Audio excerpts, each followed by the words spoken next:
Hi guys, my name is Sydney. I am 20 years old and I am also 12 weeks pregnant. So I wanted to start making these videos. I've seen a lot of people make these videos for a couple different reasons. The first reason is because, for one, I have a lot of people that live like out of state from me that I'm close to that I thought, might enjoy like being able to keep up with my pregnancy and check in every once in a while and see kind of what's going on. But also just to like look back on for myself, I feel like there's a lot of stuff that you forget from your pregnancies. So definitely like, for one, just to look back on if I ever just like want to remember something or something like that. There's like a lot of sweet moments that I know can be captured, but also if I ever do have more kids, then I think it'd be really cool to like look back and be able to kind of like compare one pregnancy to another, which I know a lot of people do. So I decided that I would go ahead and start making these videos. Like I said, I am 12 weeks, so I'm not like very far along, but I'm also, I'm not like, because I found out when I was 5 weeks, so it feels like it's been a long time, even though I'm still like really early in the pregnancy.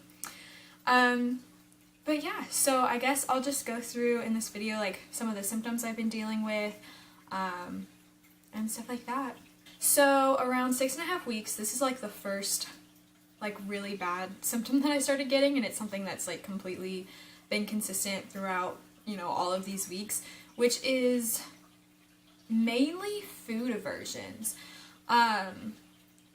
Which is kind of a weird thing because I was expecting like nausea and stuff like that, which I do have, but I don't necessarily just have nausea by itself. It's like I get nauseous because of the food aversions, which is like really annoying and sad. But I remember around like 6.5 weeks, I had been like making dinner up until that point and all that stuff. And I remember looking over at the stove and like thinking about like, oh, what am I gonna make tonight? And I remember just being like I don't want to think about food, like, ew, that sounds bad.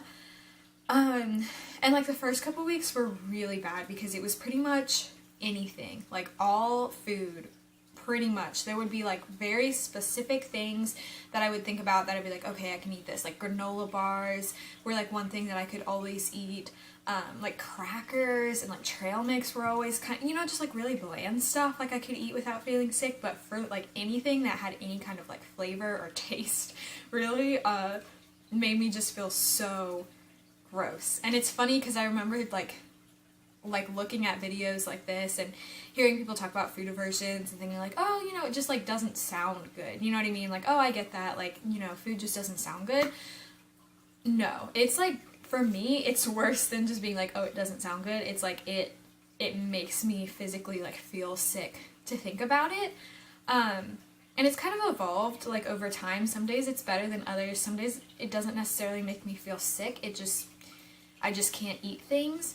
To the point where I'm like, wow, that's just like doesn't sound good. And a lot of the things I'm dealing with now as far as aversions, like specifically, are like pretty much any kind of fast food. I'm like, that sounds really gross and bad and I don't like that. Like mainly like greasy stuff, so like fast food, bacon. I like loved bacon before and I really struggle with that. Pop, like any kind of soda, I can't. It's not even that I have an aversion to soda, it's just soda makes me feel really bad. Like whenever I drink it, it's like not even worth it because it tastes good, but then after like the whole rest of the day, I just feel really sick and gross. So that's not fun at all. And so I've stopped drinking pop, which is good because I mean, you're not really supposed to be eating like those unhealthy things anyways. But mainly like a lot of unhealthy things, I have been dealing with food aversions just a lot. It's just like definitely not been fun. So that's like been my number one thing that I've been dealing with is food aversions. The next thing that I have been dealing with is also like aversions to smells. I mean, obviously like when you're pregnant, your smell, like your, what is it called? Like smells, you become more sensitive to them. And at first it was great because like it didn't really make me nauseous. And so I was like, all of the good smells I like smelled really strongly and I was like, this is so great. But then it just started getting to a point where everything is like too much for me, like specifically like perfume. Perfume is like really bad for me.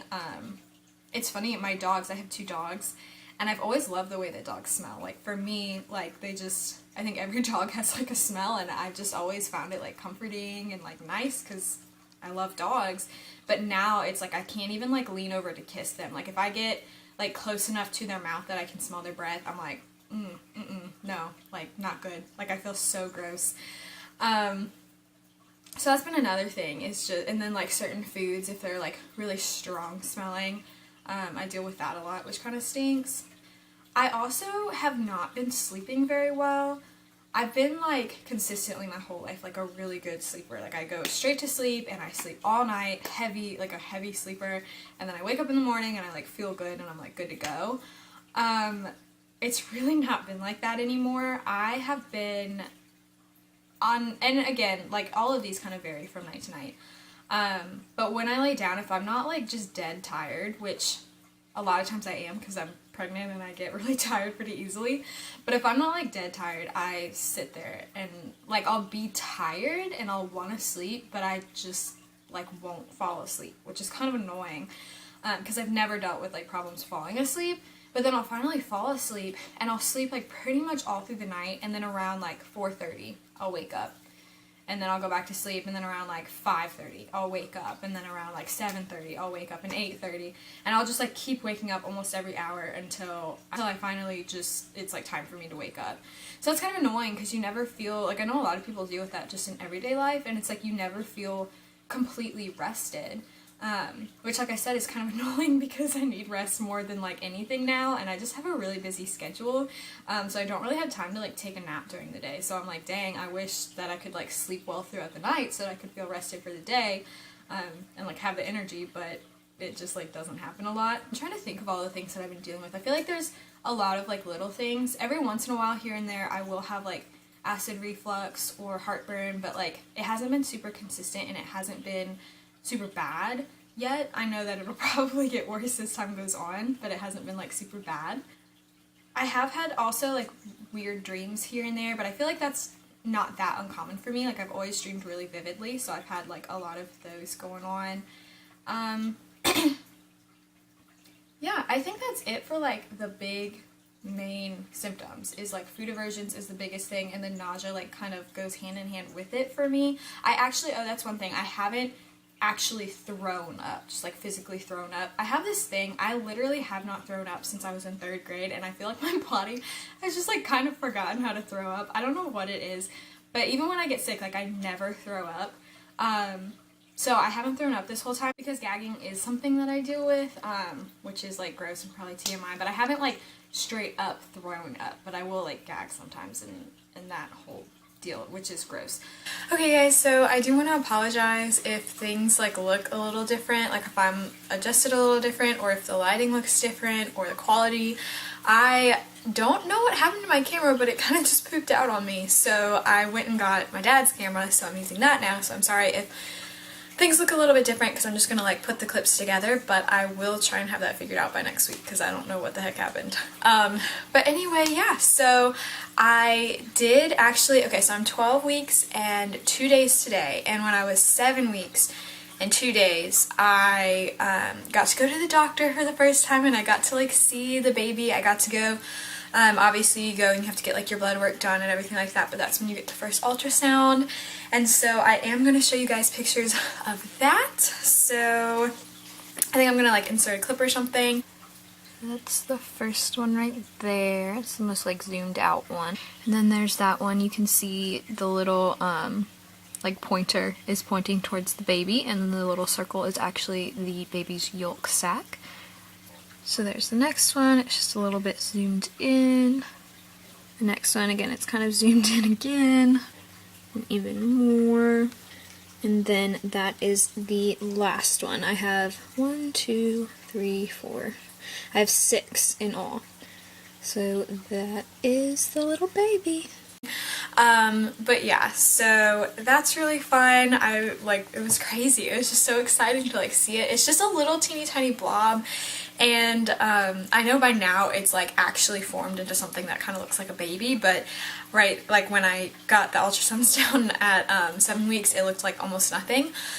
When they measured it, it was, so I was like going from the first day of my last period. I was 7 weeks and 2 days, and it was measuring at about let's see, 6 weeks and 5 days. Is that right? Or 6 weeks and 4 days, something like that. I'm like five days off.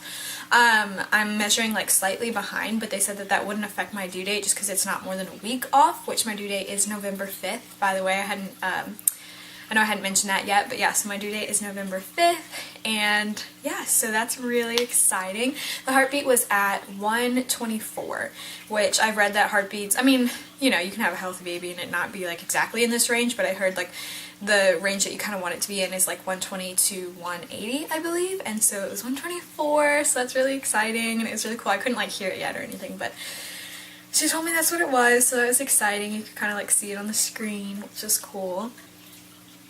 Let's see, my next appointment is next Wednesday, which would be May 2nd. I believe it's next Wednesday, but it's May 2nd. So that's exciting. I really want to get like a video of the heartbeat if I can. We'll see how that goes, and maybe I'll like put that up too. I'll be 13 weeks by then, so that's really exciting. And honestly, just to be, well, it kind of depends on like how you look at it, but some people say that like 12 weeks is when you're out of your first trimester. So I like to look at it that way just because it's like sooner, and that would mean that I'm in my second trimester, but I might have like a couple more weeks too. But to be like right here is awesome. To be able to be out of the first trimester is so exciting. And yeah, so I am gonna go ahead and show you guys my belly. I don't think that I have that much. I weigh myself every Friday, and according to my scale I've only gained a pound, but I do feel like I've been really bloated lately, and I do feel like I've rounded out some. I've always had like a little bit of, I started out at 133, so the way my body's set up, like I've always had like a little bit of not chub, but like a layer of fat, I guess you could say, which is fine. But yeah, so I do feel like I have rounded out a little bit and that it looks like I've put on a couple pounds. But yeah, so I will just go ahead and show you.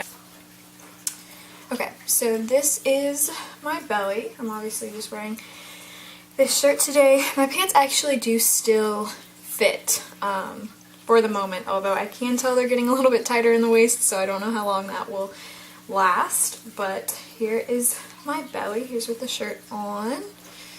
Just what it looks like. And then pull out my pant, or my shirt. Here is with the shirt up. So, like I said, I definitely feel like I've seen a little bit of rounding out or like filling out. But that is what my belly's looking like right now. So yeah, and then I have a tape measure, and I think it's fun to measure your belly and see kind of like where you're at, so I'm going to go ahead and do that too. So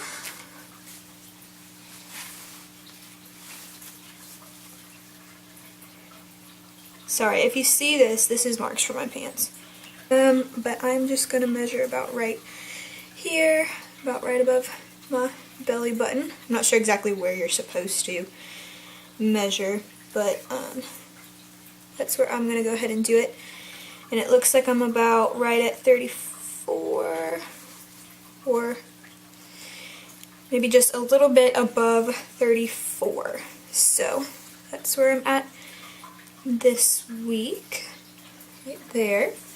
So yeah guys, that's pretty much all I have for this week. I honestly don't know like if I forgot anything or left anything out that people would want to know. But if you do have any questions, just let me know and I can go ahead and try and answer them in my next video, or just like get back to you in the comments. And yeah, I'm going to try to continue these videos throughout my whole pregnancy and just do them consistently every week, because I think it'll be so fun to see me grow and just like the different things that happen and then be able to look back on them. So yeah, I think that's pretty much it for this week, so I will see you guys for week number 13. Bye!